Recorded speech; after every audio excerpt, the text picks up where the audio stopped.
Good morning, me Malin Timung P brings before you today's news feed. A mass joining program of the Bharatiya Janata Party was held today at Langharang polling station, which falls under Phuluni constituency. It also reiterated the party's commitment to resolve the various demands of the people of the district, including the autonomous state demand. In the program presided over by Langharang polling station BJP Booth Committee President Babu Hanse, more than 200 persons from the Congress and APHLC party joined the Saffron Party.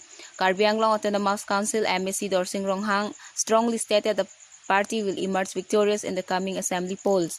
Former MLA Bida Singh Inglang, VDC Chairman Kondol Crow, Tarabasa LEM Secretary Kaita Singh T, Social Worker Sabina Teron P, and several party leaders were also present in the meeting.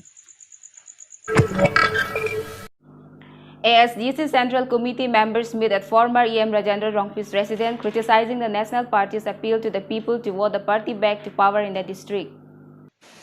The Autonomous State Demand Committee Central Committee members held a meeting at the residence of party leaders and former Karbi Anglong Autonomous Council EM Rajendra Rongpi's residence this afternoon. The meeting was held to overlook the party's preparations and also formulate strategy ahead of the Assam Assembly election scheduled to be held next year. Former EM Rongpi informed that there will be a mass joining program on November 11, expressing disappointment at the lack of full implementations of the MOU and MOS. He came down heavily on the BJP. Rongpi also criticized EM Jagat Singh T for allegedly demanding bribe from the contractors engaged in the supply of school uniforms for students in the district. KNCF President Merina Bepi, several party leaders as well as leaders from KSA, ASDC, YF leaders also attended today's meeting.